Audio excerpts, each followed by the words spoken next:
공포카페 국내 괴담 제주도 숨비소리 수살귀 1956년 대구에서 태어난 삼촌은 어릴 때부터 유난히 물놀이를 좋아하셨다고 한다. 중고등학생 땐 청소년 수영선수로 활약하며 국제대회에서 상을 받을 정도로 수영에 대한 재능과 열정이 남다른 분이었다. 하지만 삼촌이 성인이 되기 전에 할아버지가 병환으로 돌아가시며 가정 형편이 어려워졌고 삼촌은 수영선수의 꿈을 접을 수밖에 없었다. 그럼에도 꿈을 포기하지 못한 삼촌은 22살이 되던 해에 경남 진해에 있는 해군 해남 구조대에 자원 입대했다. 하지만 불과 하루 만에 땅을 치며 후회하셨다고 하는데 이유는 훈련의 강도가 상상을 초월했다고 한다.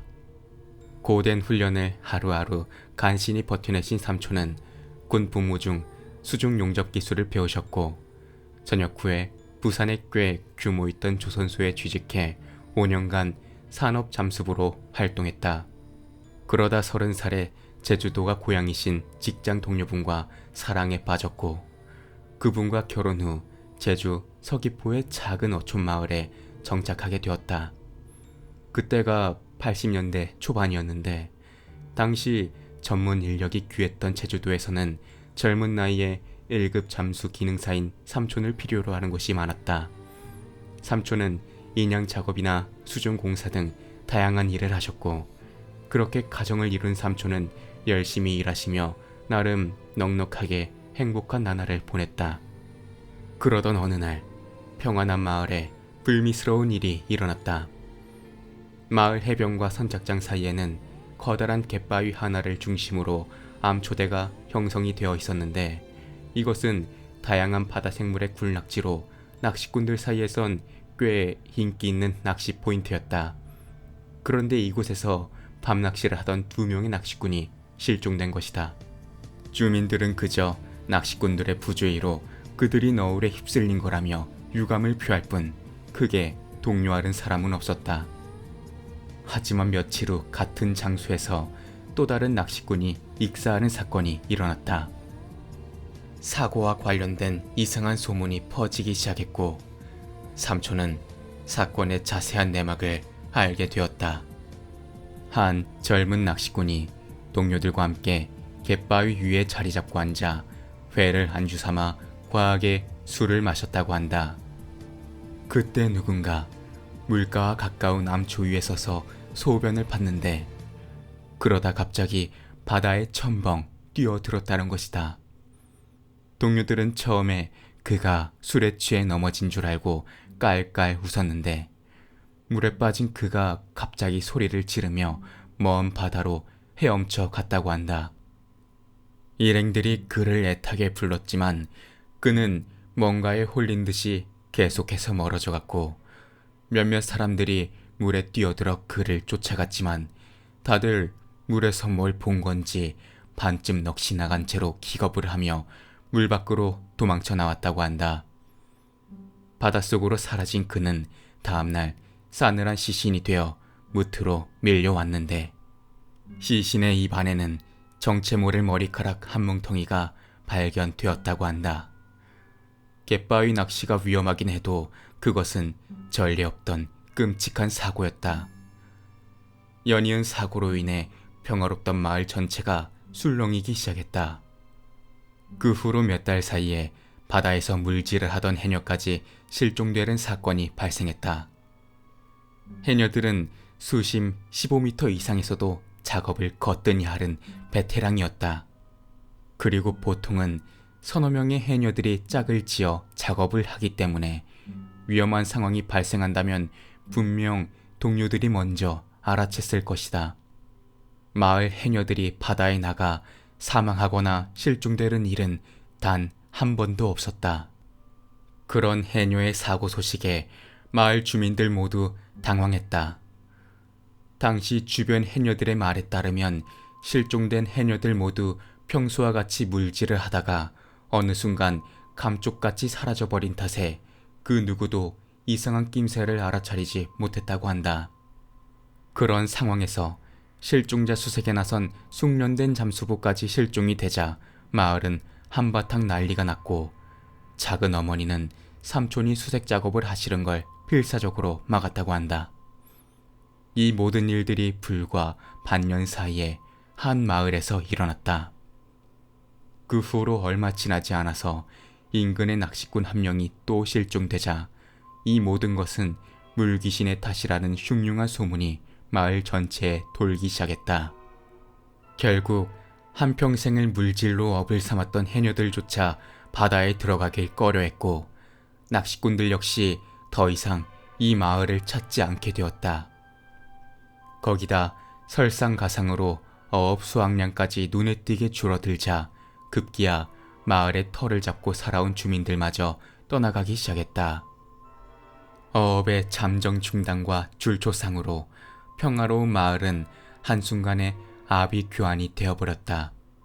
상황을 보다 못한 마을 어르신은 영험하다는 신방을 불러오셨다. 신방은 제주도 방언으로 무속인을 칭하는 말이라고 한다. 해가 저물어갈 무렵 긴 잿빛 머리를 뒤로 정갈이 묶은 중년 여성의 신방이 마을로 들어왔고, 그는 해변가에 우두커니 서서 바다를 한참 동안 노려보았다. 그리고는 이렇게 멀리 있어도 숨통이 쪼여오른구만. 이건 예삭 기운이 아니네. 연신 방울을 흔들며 뭔가를 찾는 듯 물가를 천천히 둘러보던 신방은 심각한 얼굴을 하고는 도망치듯 무트로 나왔다. 마을 총장에게 그간의 일들을 전해들은 신방은 잠시 무언가를 생각한 끝에 입을 열었다. 그간 못되고 끔찍한 것들은 많이 봐왔지만 저렇게 흉측한 건 난생 처음 봅니다. 독이 어찌나 바짝 올랐는지 내가 모시는 할망도 등 뒤로 숨어버렸어요. 악귀도 저런 악귀가 없습니다. 태생은 본디 인간이었겠지만 이제 인간의 모습은 완전히 잃고 말았네요. 그 악독함은 깊이를 알 수 없을 정도니 어설프게 나섰다간 도리어 화를 입을 수 있습니다. 그럴 수가. 어떻게 방법이 없겠습니까? 굿으로 어찌할 수는 없겠습니까? 물귀신은 보통 넋건지기 구슬에서 한을 풀고 넋을 물에서 건져서 전도시키는 것으로 달래긴 합니다만, 이 정도로 본질이 변형된 귀신은 생전 가지고 있던 정신이나 기억 따위는 모두 소멸되었을 것입니다. 이런 부류는 증오나 원한조차도 없어져 그저 맹목적으로 산 사람의 목숨을 끝없이 거둬갔죠. 사연을 알 방법도 대화조차 안 될 건데 성불은 당연히 불가능합니다. 음기가 바다의 기운보다 강해서 다른 곳으로 내치기도 힘듭니다. 아이고, 대체 왜 그런 게 우리 마을에 갑자기 나타난 겁니까? 글쎄요. 분명히 하루아침에 나타난 건 아닐 테고 오랫동안 휴면 상태에 있다가 최근에 어떠한 이유로 인해서 깨어난 게 틀림없습니다. 제발 도와주십시오. 뭐든지 하겠습니다. 무슨 방법이 없을까요? 쉽진 않겠지만 방법은 단 하나뿐입니다. 앵마기를 쳐서 저걸 봉인시켜야 합니다. 그날 밤 마을에는 칠흑보다 깊은 어둠과 끝없이 적막감만이 맴돌았다. 그리고 이튿날 새벽, 문제의 갯바위 위에서 앵마기 굿과 봉인 의식이 치러졌다. 의식은 매 썰물 때마다 행해졌고 마을 해안에서 들려오른 북소리는 무려 닷새 동안 이어졌다. 봉인 의식이 모두 끝난 후에는 의식에 사용된 물건에 명주실을 감고 쇠부지를 달아 물속에 수장시켰다. 신방, 앞으로는 이 마을에 끔찍한 일은 더 이상 없겠죠? 그건 저도 장담할 수 없습니다. 누가 부정타른 일을 해서 저걸 깨우른 날에는 장담하건대 모두 무사하지 못할 것입니다. 그러니 저 갯바위 근처에는 그 누구도 얼씬거리지 못하게 하세요. 그 후로 마을 사람들은 기다란 철근에 빨간 테이프를 칠해서 갯바위 쪽에 군데군데 심어두고 그곳엔 사람의 출입을 막았다. 그러자 신기하게도 더 이상 나쁜 일들이 일어나지 않았다. 시간이 흘러 해녀들은 다시 일을 시작했고 마을은 다시 평화로워졌다. 그 후 4년의 시간이 흘렀다. 하루는 삼촌이 장인어른에게 이상한 이야기를 듣게 되었다. 저번 주였나? 새벽에 배를 타러 나가는데 저 멀리 해변가에서 이상한 소리가 들리더라고. 처음엔 잘못 들었나 싶었는데 그게 무슨 여자 목소리 같기도 하고 비명소리 같기도 한 것이 아무튼 기분 나빴어. 그리고 잊어버리고 있었는데 엊그제 새벽에 같은 장소에서 또 그 소리가 들리더라고. 이번엔 그 소리를 듣자마자 오한이 들면서 머리가 아프고 속이 메스껍더라. 어휴, 그 길로 집에 와버렸지. 어째 느낌이 영 불길하더란 말이야. 그러니 자네도 바다 나갈 땐 각별히 조심하게. 하지만 삼촌은 예전에 마을에 안 좋은 일이 있었던 탓이라고 여겼다. 그저 장인어른께서 예민하게 반응한 거라고 생각했다. 며칠 후 비가 추적추적 내리던 10월의 어느 오후, 태풍이 온다는 소식에 삼촌은 양식장 보수 작업을 마친 후 보트를 타고 돌아오고 있었다. 그런데 해안에 가까워졌을 무렵 쿵 소리와 함께 보트의 모터가 멈춰버렸다. 팬에 그물 같은 게 잔뜩 엉킨 탓에 삼촌의 친한 동생 고씨가 급히 입수하여 물 아래쪽으로 내려갔다. 삼촌은 보트 위에서 온 신경을 곤두세우고 상황을 지켜봤는데 한참을 지켜봐도 고씨가 물 밖으로 나오지 않았다. 걱정스레 주변을 살펴보는 삼촌의 시야에 갯바위가 들어왔고 그날따라 군데군데 솟아있던 붉은 철근들이 평소보다 훨씬 음산한 기운을 뿜어내고 있었다.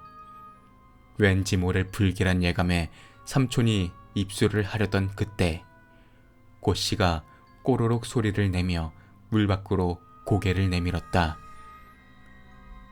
놀래라. 왜 이렇게 오래 걸린 거야?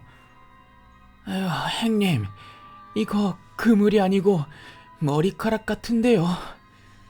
말이 되는 소리를 해. 그물이 아니면 해초 같은 거겠지. 이상하네. 앞만 봐도 해초가 아닌 것 같은데요. 아무튼 싹 다 잘라낼 테니까 저기 니퍼 좀 주이소. 그래. 네 혼자서 괜찮겠나? 아이고 형님, 매번 있는 일 아닙니까? 금방 처리할게요. 그렇게 도구를 챙겨 물속으로 들어간 고씨는 영영 물 밖으로 나오지 않았다.